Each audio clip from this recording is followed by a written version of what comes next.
I want to make D2C a channel that you can come and get things that you can't get elsewhere. And if you do that, you get value. Most of the things that we concern ourselves with, especially when you say starting a brand, are not important at first. We earned the right to make the brand way better and the packaging and the design aesthetic, right? But you earn the right through selling something.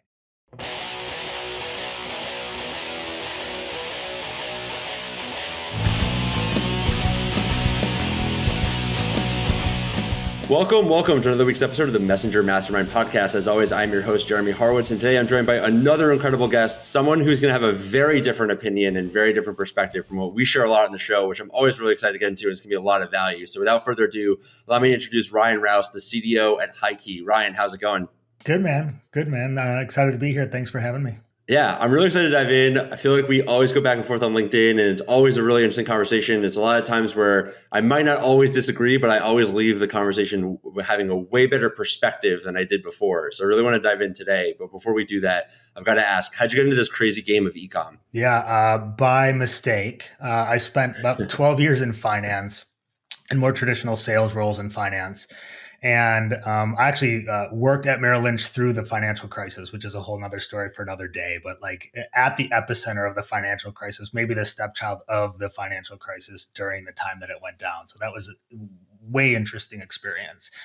But in 2013, a friend of mine from college wanted to start a business. He had an idea for a meal delivery company.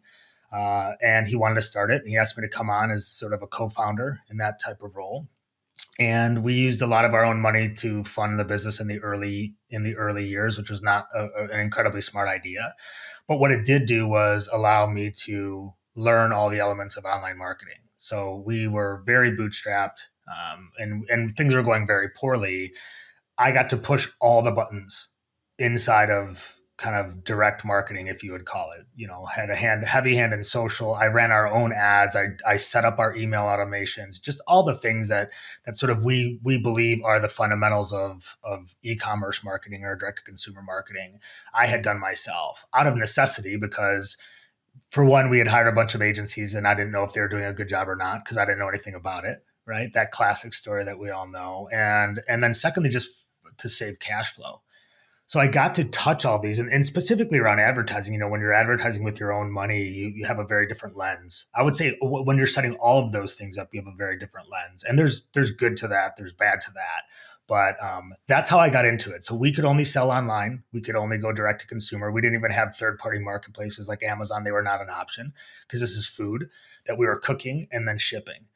So that's how I got into all of it. That's how I was forced to learn all of it. And that business went on to be acquired. I had left years before that went down. But since then, I've helped a lot of consumer packaged goods brands. I don't think I realized quite all of the information that I was able to gather and learn through doing everything myself and probably caring so much. I cared too much at the time because I had to. But since then, done a lot of consulting. And then more recently, I took a role at Serenity Kids, was a consulting client of mine. They're a baby food company in Austin. So I spent a year there helping them build out their online channels, Amazon and D2C. And then in July of last year, moved over to HighKey, which really just aligns with a lot of the things I'm passionate about. I'm super passionate about health and wellness. Removing sugar is a major domino in the world of how we get people healthier. And so a company like HighKey that just removes sugar from all the things that people want to indulge on was an awesome spot for me to land. Yeah, very cool. I guess it's such an interesting of like prepared food versus CPG. So what were some of the marketing lessons that you learned for like having to sell stuff that was cooked to then be shipped versus like that has been really helpful now that you're working more in packaged goods? Yeah, it's interesting. I would call them very different. You and I were just kind of riffing before we hit record about how marketing is marketing. And I believe that the tenets of marketing do exist. There are nuances that obviously are meaningful nuances. So it's not to brush past those. But what was interesting is when I had just worked at a prepared meal delivery company running growth and marketing, that's marketed much more like a services business than an e-commerce or CPG business, right? You basically have one SKU. It's a service is the SKU. So we want people to come and subscribe to the service or not subscribe to the service. There's some elements of CPG you can do, different meals that might be attractive in maybe a welcome flow. and one of the meals might catch you, but you don't have the opportunity to do as much cross-selling, upselling as you would have to do within CPG. Now, one thing that I really, really learned that was retention. I think it's easy to fall in the trap of acquisition marketing. We had to care deeply about retention there on a subscription only business. And so, whether I realize it or not, I think that it gave me a more well rounded view of the entire customer journey and not just on the acquisition side. And I mean, the thing that I know has served me very, very well is just understanding what impact growth has across the organization. So I consider myself much more like an operator than who knows marketing very well or knows direct to consumer or e-com rather than an e-com or direct to consumer person. Because I had to run a business, but to understand the implications of driving growth on supply chain, on operations, on finance. And so I feel like that experience, both running a business, but also that type of business helped give me a much more holistic view of how businesses operate, which I think makes me better inside of our organization than maybe if I'd come up maybe through a traditional CPG, large CPG brand and just worked on the direct to consumer side or e-commerce side. Yeah, I feel like I'm racking my brain constantly to like try to convince both marketers and founders to give marketers access to that level of insight and data. Because I was definitely in that position in the past where it's like, go do a bunch of things. I did them. It was successful. And then it's like the business is in bad shape because you did the things, but we didn't actually understand the impact of 1, 2, 3. And like that really forced me to go back and deeply learn how everything functions. And I think every marketer and business would be in such better shape because you can start to turn those different dials. And so I think one of the interesting changes, though, from going from that type of business model to CPG is it's unlocked. I know CPG especially is so much of how do you manage retail? How do you manage Amazon? How do you grow the brand? Like, how do you, like, either from a philosophy or a framework perspective, think about that? Like, how do you think about the cannibalization element and building the brand, and how do we do sales on one versus the other? Like, how do you kind of just manage that really big, hairy problem? Yeah. Work at it every single day. It is a very real challenge. A little bit of background on High Key. High Key started on Amazon, and Amazon as an incubator for high key products was a brilliant incubator. And when I say that, it's we could launch and get eyeballs on Amazon really quickly. We both know there's a lot of people out there sort of building sales engines on Amazon, and I think that that's the hang up that some people have about the platform is is using all the people just trying to sell products on Amazon as the reason why they shouldn't go to Amazon. But let's look at the very real positive elements of Amazon. Intent-based search, large intent-based search. So if you're willing to pay some money, you can show up. You may not have the budget to show up every single time someone searches something, but you can show up and you can sell some product that way. And if you use that, we launched a lot of products in 2019 on Amazon first, Amazon only, and got a lot of real-time feedback, was able to sell. We use that to dial in the formulations for the product. We would iterate off of that, figure out which products worked best, which flavors worked best, which form factors worked best. And then we could figure out our hero SKU rather than deciding what the hero SKU was first and then just having that be the thing we shop to retail or any other, marketplaces. We figured that out first using sales. So that background, which I was not here for that, but that background of Amazon, I think really helps understand what e-commerce was, or at least what Amazon was for High Key at that time. So with that in mind, we're trying to understand what the next phase of e-commerce is going to be for High Key. We took that, and I think a lot of people at the time didn't believe you could build an Amazon first brand, legitimate brand, not just business, and then take that to retail, and that retail buyers would actually give it the amount of respect it deserved because it was only on Amazon. And High Key was able to prove that wrong because retail did. There was a little bit of there can be a little bit of skepticism. Retail buyers can be a little bit old school in their thinking at times, but I give credit to the buyers that we worked with who understood, yeah, this is real. And you are, in fact, building a brand. You're not just building a sales engine. And so we leveraged that to get into retail. To fast forward to your question now is how do we think about it? We are real time having these conversations. So the headwinds or the challenges that we face that we have to address is where advertising dollars are spent or promotional dollars are spent. How do we know where that's driving business. And I think we all believe at some level in the halo effect that when we advertise on Amazon and Google and Facebook, people will see that. They will have an interesting journey that can include a lot of different stops of research, your website, Amazon, PDPs, um, and then they might see you in their store when they're grocery shopping. But either way, people have a preferred place that they shop, right? They have one or two places that they prefer to shop, and they're going to ultimately go trial your product there. And that could be anywhere. It could be Amazon or a grocery or retail.com. So how do we account for that? And when advertising costs were much cheaper on Amazon and on Facebook and Instagram, you didn't have to.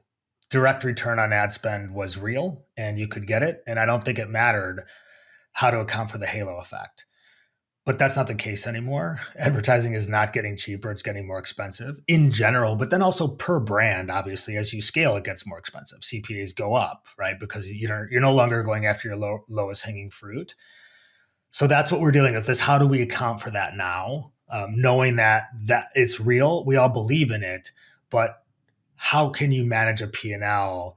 You can only go so far in managing the P&L if you believe in it, right? You can't have a completely upside down P&L because you believe in halo effect. So that's sort of the big challenge I think that we're facing now.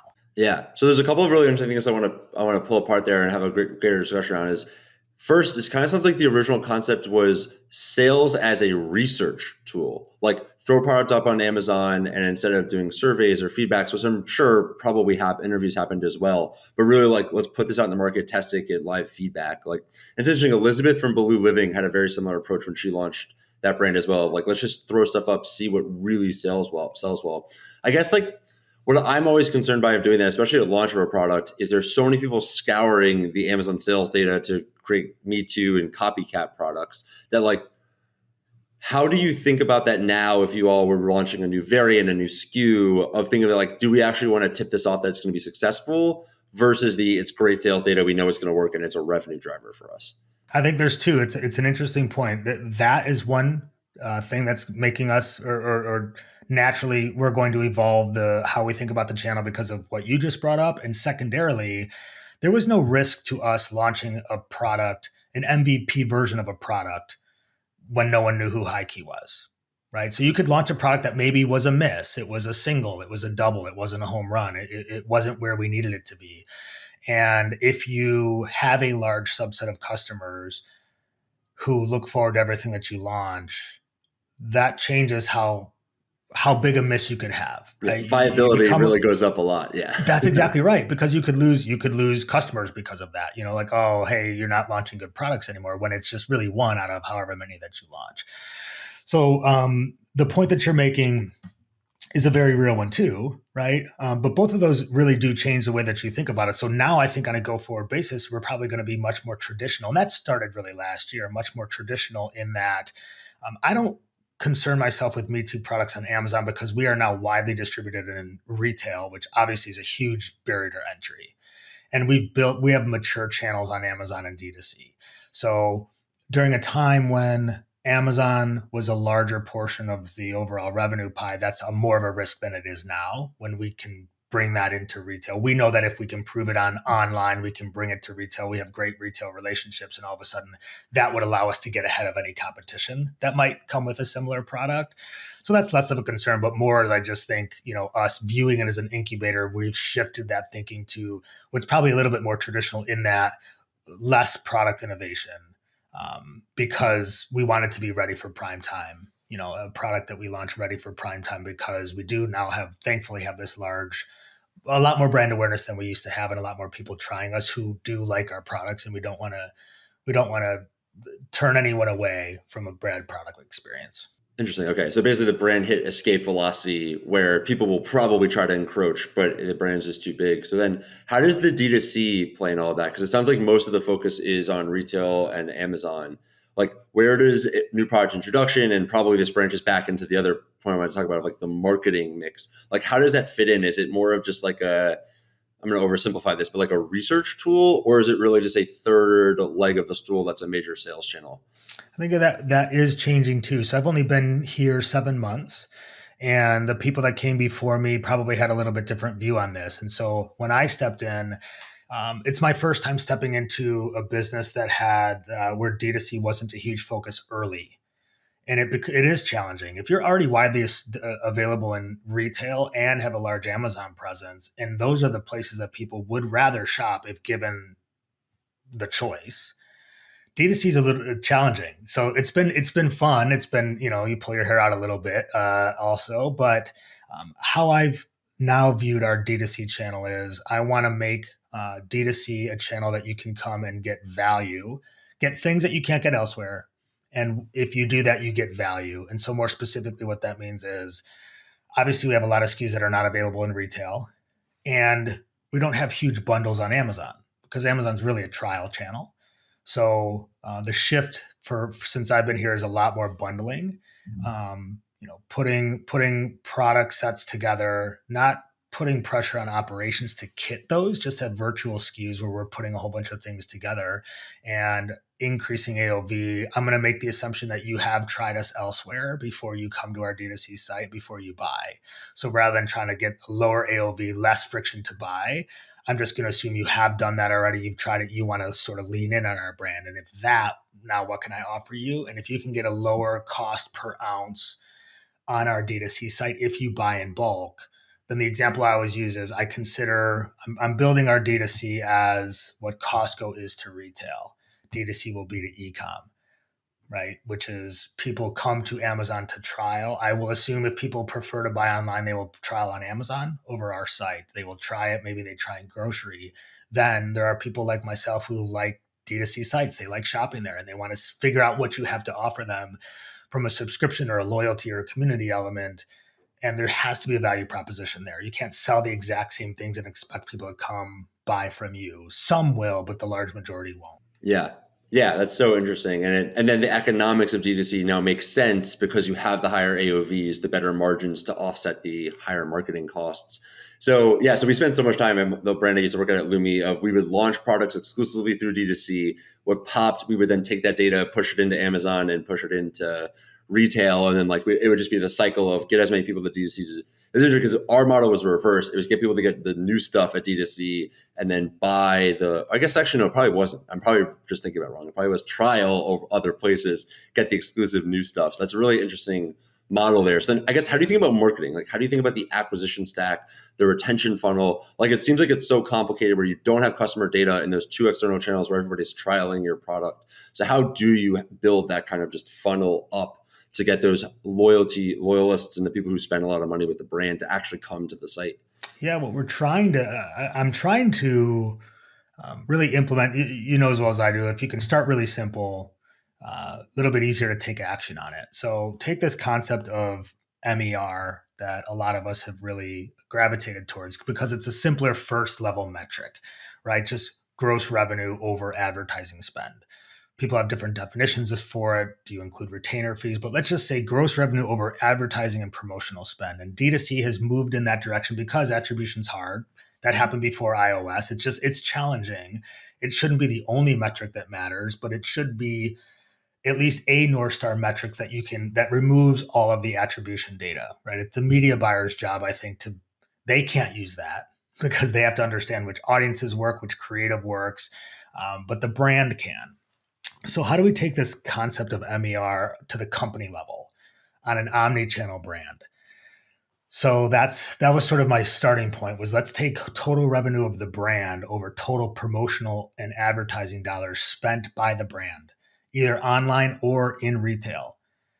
That in and of itself provides some challenges though, obviously, because promotional spend looks different and trade spend in retail looks very different than online spend. And then how do you measure revenue, right? Retail revenue is really the wholesale, not the retail price. But either way, obviously those are different things you can just have a stance on and decide this is how you're going to calculate it. Let's see what this looks like. And as long as you're using the same metric month over month, as you very well know, directionally it will guide you on whether it's working or not. So we're in the process of implementing that. That's been a fun challenge, but I think that's where we're starting is saying, how do we just account for all of the promotional dollars and advertising dollars we're using as a brand? And then is our company level MER going in the right direction or not? And very few of those, a lot of those things do have a pretty big line item, the advertising spend or promotional spend. So you can directionally see if that's moving the needle or not. Some things, like if we're going to only spend $20,000 a month on Instacart, maybe it won't, but you get the idea. At least that's a starting point to say, hey, let's put it all under one. I think it was a really good move that we started moving in that direction on D2C. And so why not try to bring that to the company level? So it's not been a smooth road to try and get that. It's putting, undue work, I think, on finance, but I think it's where we want to at least start all those conversations. Yeah. And so just because this is a conversation I used to have ad nauseum, how do you think about the time decay, right? D2C is fairly easy. We run some Facebook, Google ads, sales comes in a week, whatever you want to call the attribution window. It's a quick turn versus retail. We're not seeing that sales data for probably a 90-day cycle. It's like, how are you just managing that all this cash is going out now. Some of the sales we're going to see tomorrow and some we won't see for a quarter. Yeah. I would love to say that we have this dialed in or like making directional decisions. Well, if you do, just start a consulting business and everybody will throw money at you. Yes, everyone will want this. You being such a data person and understanding this, I feel like if we've done the work to get the data so that we're looking at it in the right way, and the longer that we have that data to look at, the more we will be able to flex how we're looking for it. But as a starting point, it's just we have this. We're still very much, like, to get more tactical, we're still very much looking at online spend to online sales. Until we figure out all the things you just said, how do we view time decay? Does it matter? Should we not? Should we just say, hey, MER is MER, and month by month, we know there's time decay, but this metric is calculated the same way. So what has happened with that?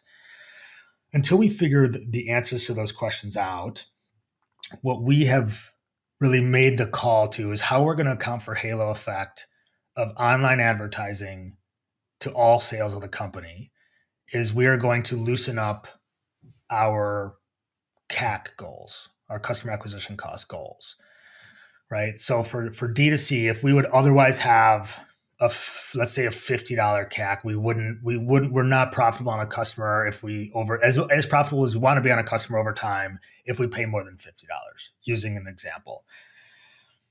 We'll make that 55 or 60 because we're going to believe in the halo effect. We know that running ads on paid socials and on Google Shopping is going to have a halo effect. We can't really spend the time to try and get to the end of that rabbit hole that doesn't have an end to it.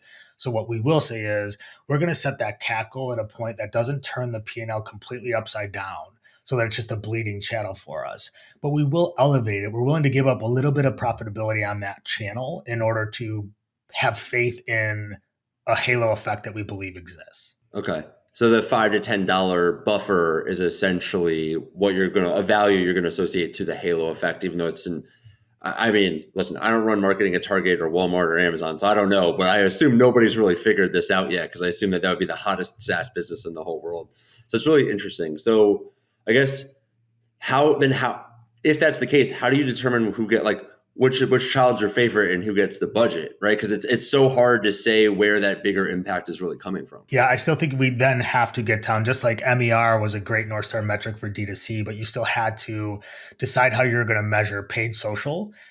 Attribution aside, that's still like a return on ad spend on platform still has to be a metric that we care about. And then working with our agencies to figure out a reasonable cost per order or what the actual cost per order is, those are still guiding metrics, so similar to how MER works, it's not the only thing that you look at. It's just directionally the easiest thing to look at that is actually informative.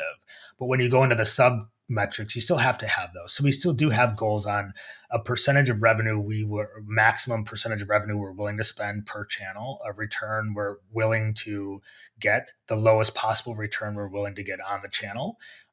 Because those do matter. So I would just say in each of those, we're willing to flex a little bit.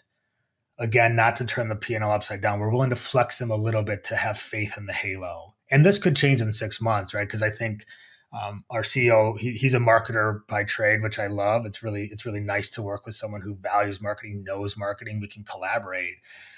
He's of that opinion too. I believe in the halo. I believe we will not be able to quantifiably put a number on exactly what it's doing, but I believe in it. So let's just come up with something that we believe in, that we will say this is what we're using to account for that. And if we decide and be open to changing our minds, if we change our minds in 3 months because of something that we saw, then so be it. But at least we're thinking about that all the time, and we're shifting some of our P&L and our strategic finance related meetings accordingly to say, okay, cool, yes. And now, as with everything else, we can say, did that hypothesis hold up? Like, is there something we should reevaluate about the way that we're looking at that now that we have another 4 months of data and we've looked at things differently? Yeah, and I think everybody hates the answer of like it always depends and it fluctuates. But like I've been in both situations where like the halo effect, you're willing to invest a lot more when sales are great and things are rolling, and somehow the halo effect doesn't exist anymore when cash is tight. So I think that's the other like going back to how the conversation started. Like the operator, like you need to have the operator experience because you need to understand how that impacts what you can do, because it doesn't matter if you invest in the halo effect if you got 6 weeks of cash in the bank. And so I think it's really important to like going back to like kind of wrapping up of where we started from, of like how important it is to understand the deeper components of how the brand works, to understand where you can make those, but even could be, it sounds like extremely granular decisions in the day to day. So I know you're incredibly busy. I don't want to keep you for a lot longer. So I have a couple questions I love asking everybody. I know I'm going to get a lot of really good answers out of you. First question is, what's one piece of content you recommend everybody read? Only rule is it cannot be your own, but it could be anything: a video, a book, blog, podcast, just something really impactful. Breakthrough advertising. When I read breakthrough advertising, it's such maybe a layup in the marketing world, but like I feel like I heard the name of that book in the circles for years before I got it. And you sort of, you become immune to it. You're like, and then you read it, you're like, oh, I mean, the insight that people had when all they could do is print advertising, that's just old school fundamentals that we sometimes get really far away from with all these new tactics and tricks we can use. But like they used to just put words on a paper and be able to sell a ton of stuff that way by having people like mail in money to them or call a number, right? And then mail in money, mail a check. So I mean the you could read that once a year. I try to read that once a year, and because I'll learn something new every time. But that would be it. Yeah, yeah. As far as like, there's no open rates, there's no click rates, there's no. Eventually, there's a ROAS, but that was like a 6 month cycle. Influenced by Cialdini was mine. Where like I was like, no, I don't want to read this, and it's like now I read it. Probably I try to read it every once in a while, just to like refresh on it. Second question is, if you could go back to Ryan, who is starting the company for the first time, what's one lesson that you'd impress upon yourself that if you had to do this all over again, you'd make sure it was perfect the second time? Don't be afraid to get things live. Like the faster the iteration cycle, and they're so often so misconstrued on like with being reckless. I think there's a difference between being reckless and just being willing to get things live. So I would say just don't worry. Most of the things that we concern ourselves with, especially when you say starting a brand, are not important at first. If you looked at the first logos of High Key, the first packaging compared to where we're at now, we earned the right to make the brand way better and the packaging and the design aesthetic, right? But you earn the right through selling something. So earning complexity, I think, is the lesson.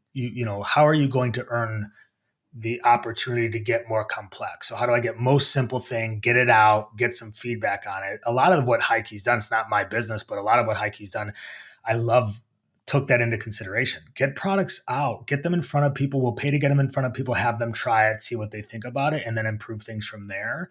And I think the classic example when, we're all thinking about maybe some solopreneurs or people in a services business is trying to come up with their branding and their logo and really spending months on that when that's not important right now, right? Go prove that you can sell a service to someone or sell your service to someone first. Worry about the rest of it later. You could probably get a lot farther than you think doing that, having that mindset, than focusing on all this other stuff that you're telling yourself you won't be able to sell without, when in reality, that's just not true.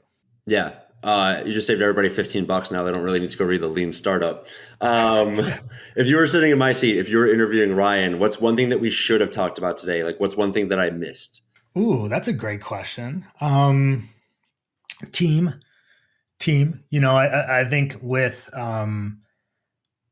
the evolving e-commerce ecosphere, because we have third party under my purview, we have third party retail, we have Amazon, and we have D2C.